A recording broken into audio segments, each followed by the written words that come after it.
Hello বন্ধুরা, বাংলা নিউজে আপনাকে স্বাগত। শুরুতে সংবাদের শিরোনাম, পরে বিস্তারিত জানিয়ে দেব আমাদের হাতে থাকা সর্বশেষ গুরুত্বপূর্ণ আপডেট বাংলা সংবাদ। প্রধান উপদেষ্টা আজ সংস্কারের প্রয়োজনীয়তা নিয়ে ফের কথা বলেছেন। তবে রাজনৈতিক দলগুলোর চাপের মুখে তিনি কি 12 ফেব্রুয়ারি তারিখেই অনড় থাকবেন? নির্বাচনের আগে সীমান্ত এলাকায় অনুপ্রবেশ ঠেকাতে বিজিবি আজ থেকে টহল জোরদার করেছে। নয়াদিল্লির সঙ্গে কি কোনো আলোচনা হয়েছে? সংবাদপত্রের স্বাধীনতার ওপর বারবার আক্রমণ রুখতে আজ বড় ঘোষণা দিয়েছে জ্যেষ্ঠ সম্পাদকরা। রাজনৈতিক দলগুলোর প্রতি তাদের কড়া বার্তাটি কি? আগামী 12 ফেব্রুয়ারি ভোট নিয়ে আজ এমন এক নজিরবিহীন সিদ্ধান্ত নিয়েছে কমিশন। ভোটারদের জন্য থাকছে এমন এক ব্যবস্থা যা আগে কখনো দেখা যায়নি। বিস্তারিত জানতে সাথে থাকুন। বিতর্কিত আইনের অধীনে থাকা হাজার হাজার মামলা থেকে রেহাই পাচ্ছেন অনেকে। তবে কাদের ক্ষেত্রে এই সুবিধা থাকছে না? আইনি প্যাচটি জানুন বিস্তারিত প্রতিবেদনে। ডিজিটাল নিরাপত্তা আইনের উত্তরসূরি সাইবার নিরাপত্তা আইন বাতিলের দাবিতে আজ বড় মিছিল হয়েছে। সরকারের অবস্থান এখন কি? বিস্তারিত আসছে। ইতিহাসের প্রথম পোস্টাল ব্যালট শুরু হয়েছে আজ থেকে। বিদেশের মাটিতে বসে বাংলাদেশিরা কিভাবে আগামীর ভাগ্য নির্ধারণ করছেন, সম্পূর্ণ প্রক্রিয়াটি চমকে দেওয়ার মতো। নিবন্ধন স্থগিত থাকায় নৌকো প্রতীক কি ব্যালটে থাকছে না? আজ ইসি সচিবের বক্তব্যের পর সব ধোঁয়াশা কাটতে শুরু করেছে। রাজধানীর একটি হোটেলে আজ পশ্চিমা কয়েকটি দেশের কূটনীতিকদের সঙ্গে রুদ্ধতার বৈঠক করেছেন মির্জা ফখরুল ইসলাম আলমগীর। নির্বাচনের পরিবেশ নিয়ে বিএনপির পক্ষ থেকে কোনো বিশেষ নালিশ দেওয়া হয়েছে কিনা বিস্তারিত আসছে। গণফোরাম প্রার্থীর বাড়িতে ককটেল বিস্ফোরণ। মাগুরা সদস্য উপজেলার হাজিপুর ইউনিয়নের শ্রীরামপুর মাঠে মগুরা 1 আসনে গণফোরামের সংসদ সদস্য প্রার্থী মিজানুর রহমানের বাড়িতে ককটেল বিস্ফোরণ ও অগ্নিসংযোগের ঘটনা ঘটেছে। এই ঘটনায় তিনি মগুরা সদর থানায় একটি সাধারণ ডায়েরি অর্থাৎ জিডি করেছেন। জিডিতে উল্লেখ করেছেন, গতকাল সোমবার দিবাগত রাত 8টার দিকে অজ্ঞাতনামা এক দল দুর্বৃত্ত তাদের গ্রামের বাড়ি ঘরের দেওয়াল ও বারান্দায় ককটেল বিস্ফোরণ ঘটিয়ে এবং অগ্নিসংযোগ করে আতঙ্ক সৃষ্টি করে দ্রুত পালিয়ে যায়। বিকট শব্দ ও আগুনের কুণ্ডুলি দেখে আশেপাশের লোকজন জড়ো হন। পরে তার ছোট ভাই 999 নম্বরে কল করলে হাজিপুর পুলিশ ফাঁড়ির সদস্যরা ঘটনাস্থলে উপস্থিত হন। পুলিশ ঘটনাস্থল থেকে একটি অবিস্ফোরিত ককটেল উদ্ধার করে পানিতে নিষ্ক্রিয় করে আলামত হিসাবে জব্দ করে বলে জিডিতে উল্লেখ করা হয়েছে। মিজানুর রহমান দাবি করেন, তিনি নিয়মিত বিভিন্ন টেলিভিশন টক শোতে সন্ত্রাস ও দুর্নীতি বিরুদ্ধে কথা বলে থাকেন।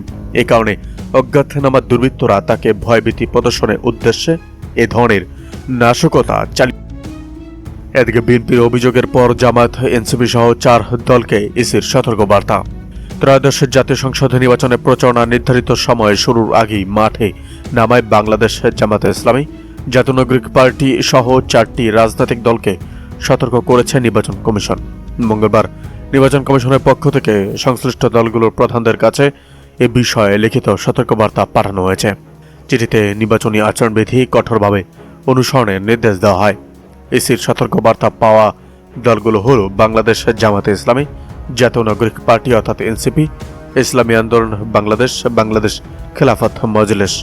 ইসি সূত্র জানায়, বিএনপি পক্ষ থেকে প্রধান নির্বাচন কমিশনার বরাবর একটি লিখিত অভিযোগ দাখিল করা হয়। অভিযোগে বলা হয়, 21 জানুয়ারির আগে সব ধরনের নির্বাচনী প্রচার নিষিদ্ধ থাকা সত্ত্বেও এসব দল আচরণবিধির লঙ্ঘন করে প্রচার চালিয়ে যাচ্ছে। এদিকে বিএনপি প্রার্থীর পক্ষে প্রকাশ্য আসা আওয়ামী লীগ নেতাদের গ্রেপ্তার দাবিতে থানা ঘেরাও। মাদারীপুর 1 আসনে বিএনপি প্রার্থী নাদিরা আক্তারের নির্বাচনী প্রচারে প্রকাশ্য আসেন দীর্ঘদিন পলাতক থাকা কার্যক্রম নিষিদ্ধ আওয়ামী লীগের নেতাকর্মীরা। এই খবর ছড়িয়ে পড়ার পর তাদের গ্রেপ্তার দাবি ও আইন শৃঙ্খলা রক্ষাকারী বাহিনীর নিষ্ক্রিয়তার অভিযোগে শিবচর থানায় ঘেরাও করে বিক্ষোভ হয়েছে। আজ বুধবার সন্ধ্যার দিকে শিবচরে সর্বস্তরের জনগণ এর ব্যানারে আয়োজিত কর্মসূচিতে অংশ নেওয়া ব্যক্তিরা নিজেদের জুলাই যোদ্ধা পরিচয় দিয়েছেন। এর আগে গতকাল মঙ্গলবার সন্ধ্যায় শিবচর পৌরসভা খান বাড়িতে অনুষ্ঠিত বিএনপি প্রার্থী নাদিরা আক্তারের উঠান বৈঠকে উপস্থিত হয়ে প্রার্থীকে বিজয়ী করতে অঙ্গীকার ব্যক্ত করেন দীর্ঘদিন পলাতক থাকা কার্যক্রম নিষিদ্ধ আওয়ামী লীগের আলোচিত অন্তত 20 জন নেতাকর্মী। এই সময় তারা জয় বাংলা, জয় বঙ্গবন্ধু স্লোগান দিয়ে ধানের শীষে ভোটও প্রার্থনা করেন। বিষয়টি নিয়ে আজ প্রথম আলোর অনলাইনে জয় বাংলা জয় বঙ্গবন্ধু স্লোগান দিয়ে ধানের শীষে ভোট চাইলেন আওয়ামী লীগের নেতারা শিরোনামে একটি সংবাদিত প্রকাশ হয়। এরপরে বিষয়টি নিয়ে জেলার রাজনীতিতে নতুন করে আলোচনা শুরু হয়। এদিকে নিরাপত্তা ঝুঁকি এড়াতে বাংলাদেশ থেকে কূটনীতিকদের পরিবার সরিয়ে নিচ্ছে এবার ভারত। নিরাপত্তা পরিস্থিতির কথা বিবেচনা করে বাংলাদেশে কর্মরত ভারতীয় কর্মকর্তাদের পরিবারের সদস্যদের আপাতত দেশে ফিরিয়ে নেওয়ার সিদ্ধান্ত নিয়েছে ভারত। মঙ্গলবার এ বিষয়ে সিদ্ধান্তটি নেওয়া হয়। বাংলাদেশে আসন্ন জাতীয় সংসদ নির্বাচনের কয়েক সপ্তাহ আগে এই পদক্ষেপ নেওয়া হলো। বার্তা সংস্থা পিটিআইয়ের বরাতে সরকারি সূত্র জানিয়েছে এটি একটি সতর্কতামূলক ব্যবস্থা। ওই সূত্রগুলো জানায় ঢাকায় অবস্থিত ভারতীয় হাইকমিশনার সহ বাংলাদেশে ভারতের বিভিন্ন দপ্তরে কর্মরত কর্মকর্তাদের নির্ভরশীল পরিবারের সদস্যদের সাময়িকভাবে ভারতে ফিরে যেতে পরামর্শ দেওয়া হয়েছে।